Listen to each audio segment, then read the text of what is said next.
Assalamualaikum warahmatullahi wabarakatuh. Selamat pagi. Saya Swastika Desti Anggriani, SSNMA. Saat ini saya mengajar di program studi Pendidikan Seni Rupa Universitas Negeri Malang. Bidang keahlian saya adalah pengkajian seni rupa. Dan pada hari ini saya akan mengajar mata kuliah Kritik Seni dan Desain. Mata kuliah Kritik Seni dan Desain ini adalah mata kuliah yang merupakan bagian dari bidang pengkajian seni rupa. Bobot SKS dari mata kuliah ini adalah 3 SKS. Mata kuliah Kritik Seni dan Desain ini disajikan di semester 6 dan dapat ditempuh oleh mahasiswa tanpa prasyarat mata kuliah sebelumnya. Mata kuliah Kritik Seni dan Desain ini ruang lingkupnya meliputi yang pertama, wawasan tentang kritik seni, sejarah, pengertian, fungsi, tujuan, sasaran kritik, hubungan apresiasi seni dan kritik seni, perbedaan apresiasi seni dan kritik seni. Yang kedua, praktik penghayatan karya seni atau apresiasi seni. Yang ketiga, prosedur kritik yang meliputi keragaman konsep dalam kritik seni, perlengkapan atau peralatan kritik seni, asumsi kritik seni, kriteria dan putusan kritik seni, struktur kritik formalistik, struktur kritik holistik, serta tipe kritik seni. Yang keempat adalah penjaringan data genetik, data objektif, dan data afektif. Yang kelima adalah latihan penerapan prosedur kritik formalistik dan kritik holistik. Dan yang terakhir adalah penulisan kritik dengan tipe jurnalistik dan tipe ilmiah.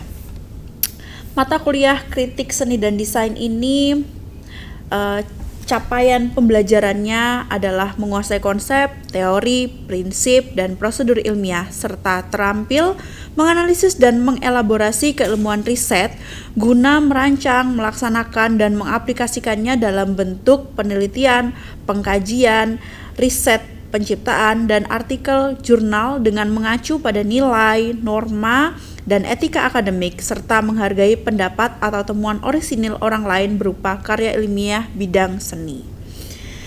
Adapun CPMK atau capaian pembelajaran mata kuliah dari mata kuliah Kritik Seni dan Desain ini ada 6. Yang pertama yaitu menjelaskan pengertian kritik seni dan desain secara etimologis dan konseptual, serta tujuan, fungsinya, dan peralatan atau perlengkapan kritik.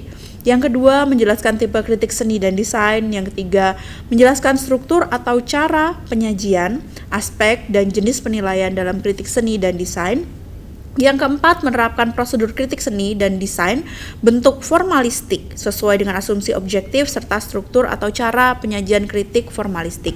Yang kelima, menerapkan prosedur kritik seni bentuk holistik sesuai dengan asumsi holistik serta struktur atau cara penyajian kritik holistik.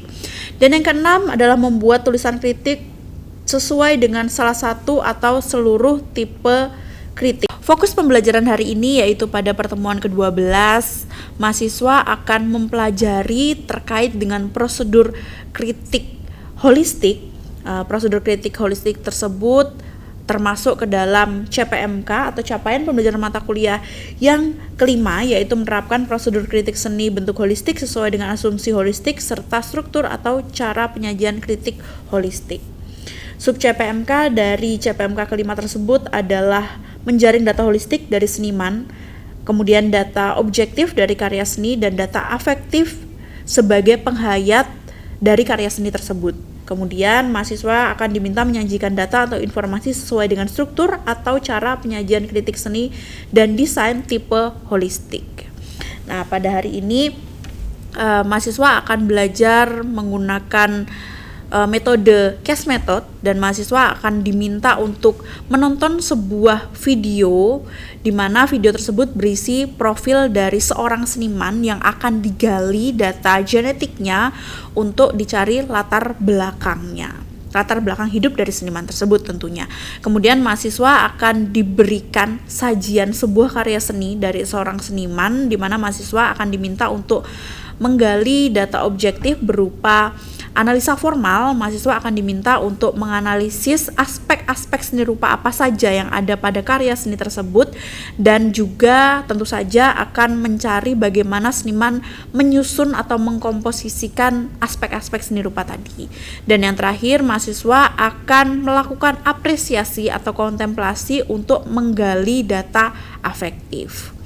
Di akhir perkuliahan, mahasiswa juga tentu saja akan melakukan sintesis dari data-data yang sudah diperoleh tadi untuk mendapatkan atau memperoleh sebuah kesimpulan. Dan di akhir perkuliahan nanti mahasiswa akan diberi penugasan secara berkelompok, di mana mahasiswa akan melakukan latihan dari prosedur kritik holistik ini tetapi di luar kelas. Mahasiswa secara berkelompok akan diminta mencari sebuah karya seni dari seorang seniman yang akan dijadikan objek untuk kritik holistik.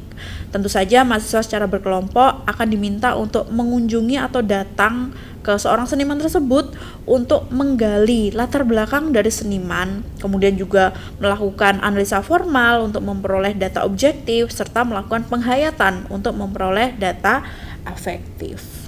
Jadi kita simpan dulu untuk mengetahui apa sih pengaruhnya nanti ke karya seni yang dihasilkan oleh seniman tadi. Seperti itu. Nah, kemudian yang kedua, ini adalah data objektif atau karya seni. Nah, ini saya rasa teman-teman sering melakukan ya gitu. Karena dari semester 1 tentu teman-teman sudah belajar dasar-dasar seni rupa gitu ya. Mulai dari aspek atau unsur seni rupa apa saja yang ada gitu ya. Kemudian bagaimana menyusun aspek atau unsur seni rupa tadi. Teman-teman mengenal itu sebagai komposisi gitu. Nah, di bagian objektif ini, objektif karya seni ini, teman-teman mencari sumber datanya hanya dari karya seninya. Di situ teman-teman melihat sendiri. Paling mudah adalah melihat dari hal yang besar dulu ya. Ada objek apa di karya seni itu tadi. Itu paling mudah. Kemudian nanti kalau mau lebih dalam lagi, apalagi kalau karya seninya itu bukan benar-benar 2 dimensi ya. Kadang-kala kan ada yang bertekstur tuh. Nah, itu teman-teman nanti bisa melihat mulai dari titik, garis bidang sampai ke tekstur dan warna. Saya rasa kalau objek dan warna mudah ya, lebih mudah ditangkapnya. Seperti itu. Nah, nanti bagian objektif atau karya seni ini yang akan teman-teman kaitkan dengan genetik yang tadi. Karena munculnya suatu objek dalam karya seni itu pasti ada penyebabnya. Tidak mungkin tidak ada penyebabnya. Minimal dari ide. Ide seperti apa? Katakanlah, oh saya dengan salah satu teman-teman di sini sama-sama ingin menggambarkan tentang misalnya hantu gitu ya. Cara saya menggambarkan belum tentu sama dengan teman-teman. Mungkin cara saya menggambarkan hantu itu adalah maaf ya kalau di Indonesia pocong misalnya atau genderuwo dan seterusnya. Tapi ternyata salah satu teman-teman di sini menggambarkannya dengan hantu yang cantik ala-ala Jepang gitu kan. Itu pasti berbeda karena kita punya latar belakang yang berbeda. Seniman itu kan punya latar belakang yang berbeda-beda, seperti itu. Nah, kemudian yang terakhir ini adalah dari teman-teman sendiri. Ini adalah faktor afektif dari penghayat. Saya rasa teman-teman sudah mempelajari tentang apresiasi, kontemplasi sejak mata kuliah estetika dulu kalau tidak salah. Teman-teman sudah mempelajari bagaimana sih untuk menghayati atau memahami apa yang dimaksud dari karya tersebut. Nah, faktor afektif atau penghayat ini memang sangat sangat diri kalian masing-masing. Artinya apa yang saya rasakan belum tentu teman-teman rasakan. Pasti beda-beda. Dan apakah ada yang salah? Tidak ada yang salah. Karena balik lagi, latar belakang saya dengan teman-teman di sini berbeda.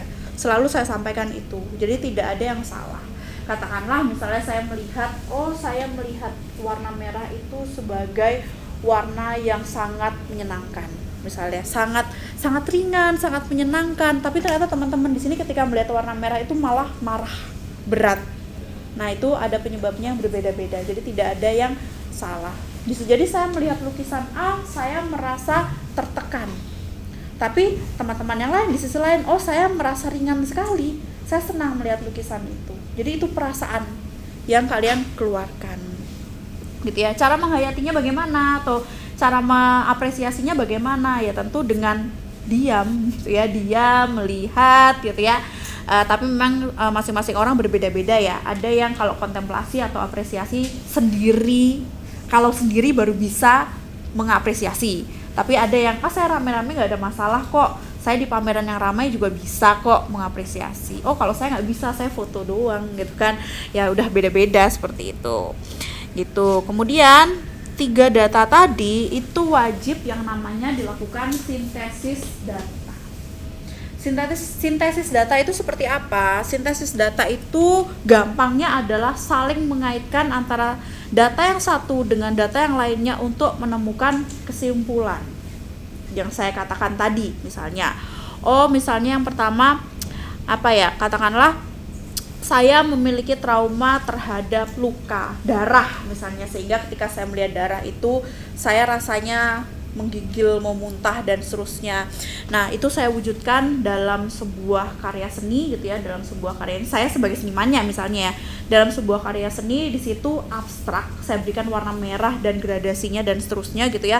Tujuan saya adalah untuk menyampaikan perasaan saya ke teman-teman. Tapi ternyata teman-teman ketika melihat karya itu malah terasa segar karena melihat buah naga misalnya. Ya sudah, silakan kaitkan itu gitu ya. Tapi teman-teman kalau disintesis harus mencari kenapa kok saya merasakan segar, apa kaitannya dengan si seniman. Oh, mungkin teman-teman tidak akan melihat saya sebagai saya yang memiliki trauma terhadap darah, tidak, tapi teman-teman melihat saya sebagai seseorang yang suka makan buah. Ya oke, nggak ada masalah. Itu namanya sintesis data dan seterusnya. Nah, sebenarnya itu cukup untuk dijadikan kesimpulan gitu ya. Kemudian kalau teman-teman menemukan ada nilai-nilai tertentu, misalnya dari nilai-nilai tadi yang saya tangkap adalah makan buah itu sehat gitu dan seterusnya, yaitu nilai gitu ya, silakan ditampilkan. Teman-teman bisa berhenti di situ, berhenti di kesimpulan, kemudian tadi sudah dapat kesimpulan, tetapi sebenarnya ada tahapan lain di mana teman-teman bisa mengevaluasi dengan karya sejenis dari seniman yang sama atau seniman yang berbeda untuk melihat ini kalau bahasa Jawa, seniman ini jejak nggak sih kalau bikin karya gitu ya. Nah, itu teman-teman bisa lihat gitu, tapi tidak harus sampai situ. Kalau mau sampai situ ya lebih baik lagi gitu, seperti itu. Oke, sebelum kita masuk ke proses latihan, kira-kira ada yang mau ditanyakan dulu terkait genetik, objektif maupun afektif? Oke, sudah bisa dipahami ya? Oke. Kemudian kita akan latihan untuk bagaimana menggali data untuk kritik holistik. Nah, yang pertama kita akan menggali data genetik dari seniman. Oke, untuk selanjutnya kita mulai bagaimana cara mengambil data untuk prosedur kritik holistik. Nah, pertama-tama kita menggali dulu data genetik yang bersumber dari seniman. Seperti yang sudah saya sampaikan tadi, karena kita di dalam kelas kesulitan kan untuk keluar ataupun mendatangkan senimannya, maka kita akan menggali data dari sumber-sumber online terlebih dahulu. Dalam hal ini kita akan menggali data dari video ataupun artikel-artikel yang terkait dengan seorang seniman. Itu. Nah, untuk hari ini kita akan melakukan prosedur kritik holistik terhadap karya dari seorang seniman yang cukup terkenal, sangat terkenal gitu ya, bernama Nasirun. Nah, mungkin teman-teman sudah tahu sebelumnya Nasirun? Sudah pernah dengar? Sudah. Beliau orang yang cukup terkenal. Kalau saya mengenalnya, beliau itu orangnya lawak gitu ya. Sedikit-sedikit ketawa. Kalau ngomong pun tidak bisa dipercaya, karena selesai ngomong beliau akan bicara, saya cuma bohong, seperti itu dan seterusnya gitu ya. Nasirun. Nah, Nasirun ini kalau beliau mengatakan lahirnya pada 1 Oktober 1965 di Cilacap, Jawa Tengah. Tapi teman-teman boleh percaya boleh enggak gitu ya, karena saya hanya bohong dan seterusnya. Nasirun ini cukup dikenal dari tahun 1980-an sampai saat ini gitu ya. Mungkin teman-teman pernah bertemu dengan beliau. Beliau adalah alumni dari ISI Jogja. Kalau tidak salah namanya ASFI gitu. Kemudian ini ada 2 video gitu ya. Teman-teman saya minta untuk menonton terlebih dahulu 2 video ini, kemudian nanti coba teman-teman apa yang teman-teman bisa tangkap dari seorang Nasirun. Beliau tuh orangnya seperti apa sih? Seperti itu.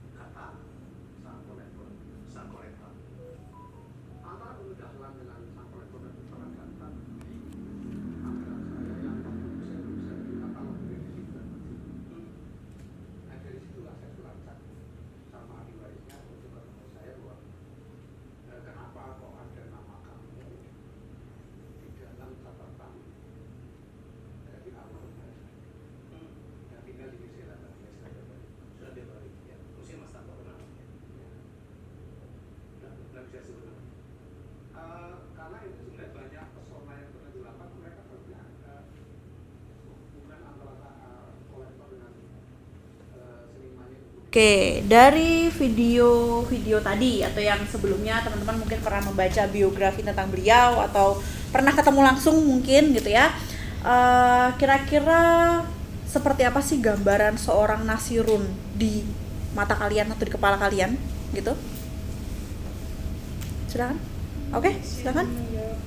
Menurut saya untuk sosok seorang Nasirun itu dari latar belakangnya sendiri, beliau tuh seorang seniman kontemporer yang menganut abstraksionisme karena dilihat dari karya-karyanya beliau. Kemudian dari sifatnya sendiri, beliau tuh cukup spontan dan juga humoris. Dan juga secara personal beliau itu menyukai kesenian dan juga warisan budaya. Gitu. Kemudian untuk kesukaannya sendiri, beliau itu menyukai kebudayaan seperti wayang, kemudian juga memiliki hobi pengepul dan juga mengoleksi barang-barang bekas bencana alam seperti itu menurut saya. Oke, terima kasih. Teman-teman, ada yang menangkap hal lain dari 2 video tadi? Silakan. Dari latar belakangnya, beliau adalah anak dari seorang petani, berarti dia hidup dari desa, atau dari wilayah desa, dan kemudian belajar di ISI juga, mengenal kebudayaan yang beragam, dan dia juga dari keluarga yang religius di saat dia menyampaikan mengenai ayahnya dan ibunya. Lalu dan religiusnya ini yang kejawen seperti itu. Dari karya-karyanya yang terlihat ada huruf-huruf Arab. Oke, ada huruf Arab. Ada lagi teman-teman? Sama yang lainnya? Sama. Oke, kita simpan dulu yang ini. Sedikit saja kita simpan. Kemudian kita akan beralih ke data objektif yang bersumber dari karya. Teman-teman sebelumnya pernah lihat karya ini?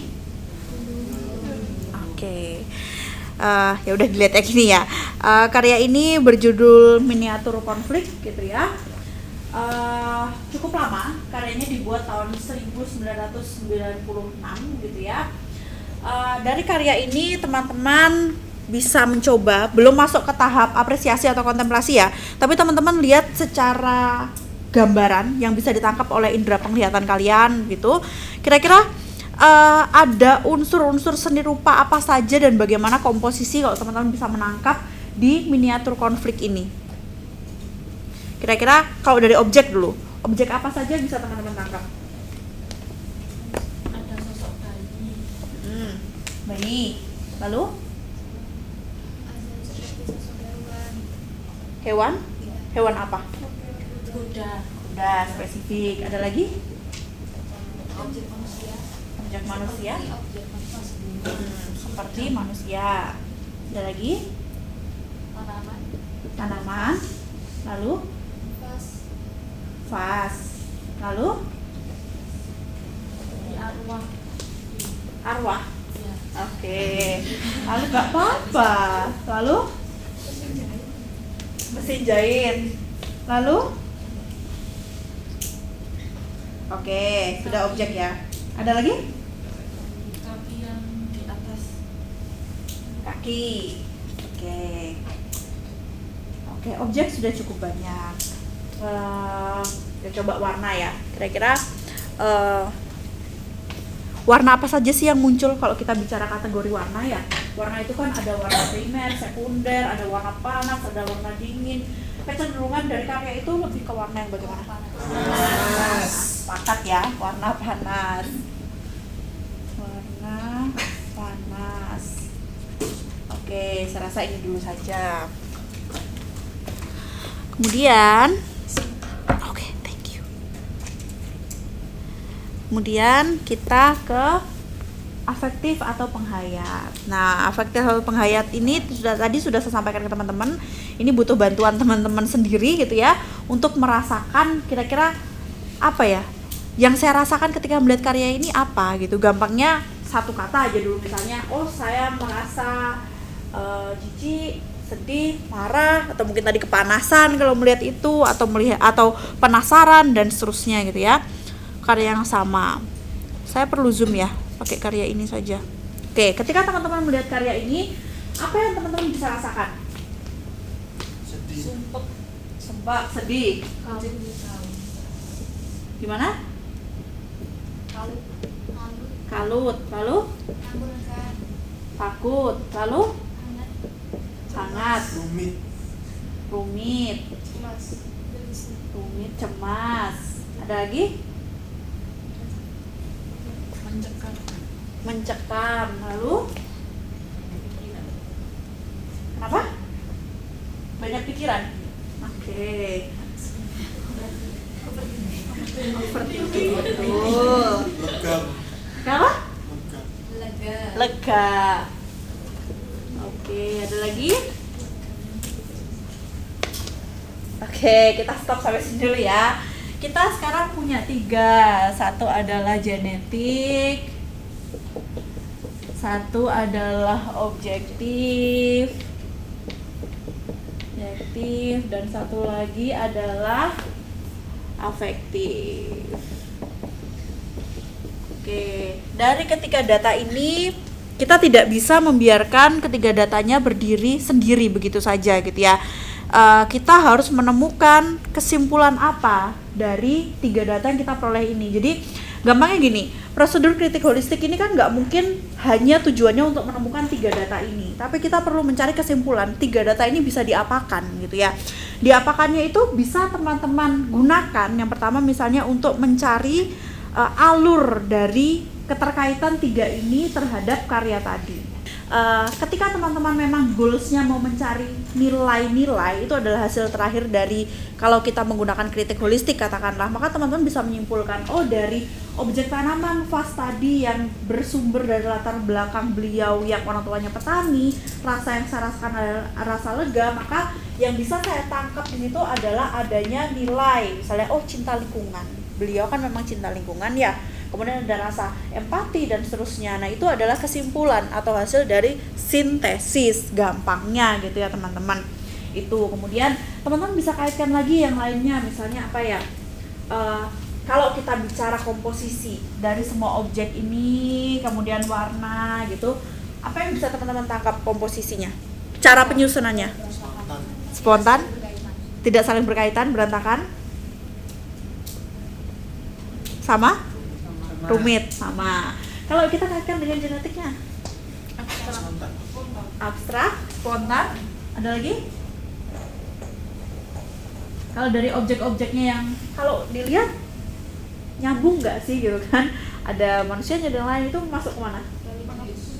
Religius ada, religius dan pengepul dan seterusnya. Kemudian dari komposisi atau penyusunan yang tumpang tindih, berantakan atau aut-autan atau apa tadi, kira-kira perasaan yang teman-teman rasakan apa?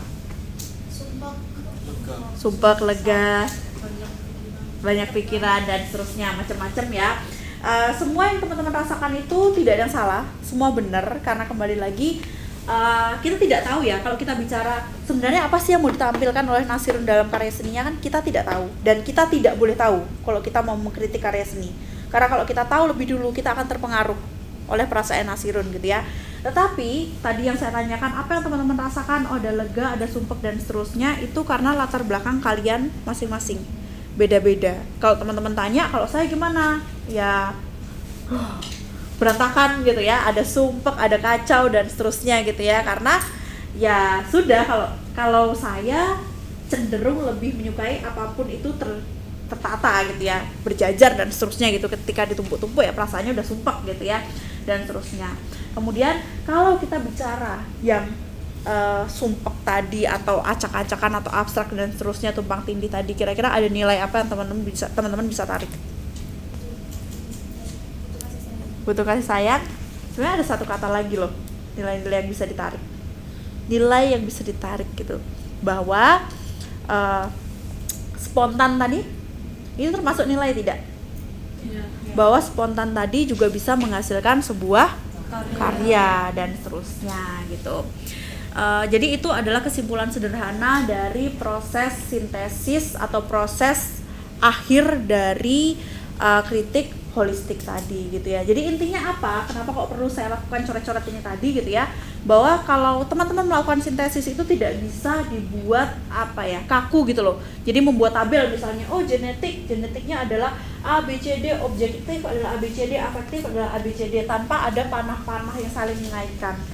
Kalau teman-teman tidak membuat coret-coret tadi, nggak ketemu benang merahnya. Sebenarnya yang menyebabkan adanya objek tanaman dan fase ini apa sih? Kalau tabel apa kelihatan? Kemudian ini nanti efeknya apa sih? Nah itu perlu dibuat seperti diagram. Diagramnya acak-acakan tidak ada masalah. Seperti itu. Itu saya rasa kira-kira ada yang mau ditanyakan dahulu? Sudah? Oke. Karena sudah tidak ada yang ditanyakan gitu, sebelum kita akhiri perkuliahan hari ini, perlu saya sampaikan dulu kesimpulan pertemuan perkuliahan hari ini. Kesimpulannya adalah terkait dengan prosedur kritik holistik. Kritik holistik itu adalah salah satu prosedur atau metode ketika teman-teman mau mengkritik sebuah karya seni, di mana untuk mencapai hasil akhirnya teman-teman memerlukan atau membutuhkan 3 jenis data, yaitu data genetik dari seniman, data objektif dari karya seni, dan data afektif dari diri kalian sendiri. Kemudian itu nanti harus kalian analisis, kalian sintesis untuk memperoleh hasil akhir. Hasil akhirnya apa? Itu kembali ke tujuan teman-teman masing-masing. Hasil akhirnya, ternyata saya hanya ingin mengetahui alur, ya sudah dapat. Saya ingin mengetahui ada nilai-nilai apa yang terkandung dari karya seni, ya sudah dapat. Jadi kembali ke teman-teman, tujuannya mau apa, seperti itu. Itu kemudian untuk penugasan untuk minggu depan, karena pertemuan ke-13 itu kaitannya adalah dengan bagaimana teman-teman bisa menyajikan hasil kritik holistik dalam bentuk tulisan gitu. Jadi teman-teman akan saya minta gitu ya, untuk membentuk kelompok-kelompok kecil, cukup 5 orang saja, kemudian menentukan satu karya seni untuk dijadikan objek kritik holistik. Akan tetapi pengerjaan penugasan ini adalah di luar kelas, sehingga teman-teman harus mengunjungi senimannya untuk menggali data genetik. Jadi untuk pengalaman teman-teman seperti itu. Kemudian nanti dari data genetik, kemudian data objektif dan data afektif, nanti minggu depan pertemuan ke-13 secara bersama-sama kita akan melakukan sintesis dan belajar bagaimana menyajikannya dalam bentuk tulisan. Bisa dipahami? Bisa. Oke, saya rasa itu saja. Sebelum kelas diakhiri, saya ingatkan kembali untuk mengisi presensi gitu ya. Ada di si Pejar, bisa menggunakan handphone atau laptop masing-masing. Seperti itu. Untuk pertemuan hari ini saya cukupkan, kita bisa akhiri. Terima kasih banyak. Selamat siang. Assalamualaikum warahmatullahi wabarakatuh.